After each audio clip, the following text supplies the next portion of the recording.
Good day, ladies and gentlemen. You're rewatching Science and Technology in Motion Week 30. We begin today's bulletin with key directives from General Secretary and State President to Lam at a meeting of the Central Steering Committee for the Development of Science, Technology, Innovation, and Digital Transformation. Meeting of the Central Steering Committee for the Development of Science, Technology, Innovation, and Digital Transformation at the meeting. General Secretary and State President to Lam emphasized that creative labor must become the nation's most important resource in the future. Nghị quyết 57 không chỉ dành cho các nhà khoa học, các viện nghiên cứu hay các doanh nghiệp công nghệ, mà đây phải trở thành một cuộc chuyển đổi của cả một quốc gia. Mọi người dân đều có thể là một chủ thể của đổi mới sáng tạo. Chúng ta phải xây dựng được một cái xã hội học tập, một xã hội sáng tạo và một cái nền văn hóa đổi mới sáng tạo.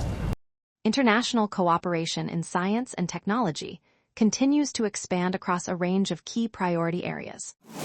On the sidelines of the 2026 APEC ministerial meeting on digital and AI in China, Minister Vu Haiquan held bilateral meetings with partners from Japan, China, and Thailand, as well as representatives of Meta and ZTE, to discuss cooperation in AI development, digital infrastructure, human resource development, and digital governance.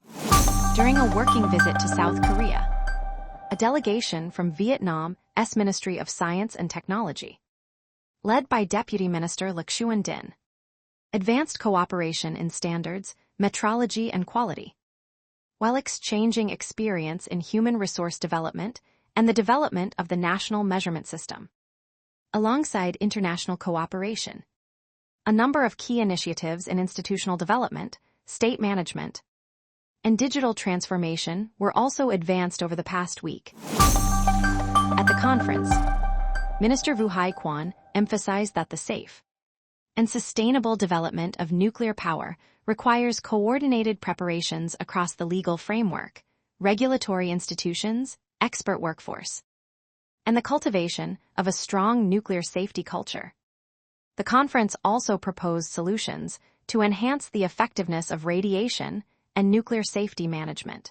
At a training conference on developing 2027 plans and budget estimates for science, technology, innovation, and digital transformation for southern localities, Deputy Minister Buihong Fuang said that the Ministry of Science and Technology is finalizing a digital platform for budget management, enabling the tracking of budget allocations and disbursements down to the commune level.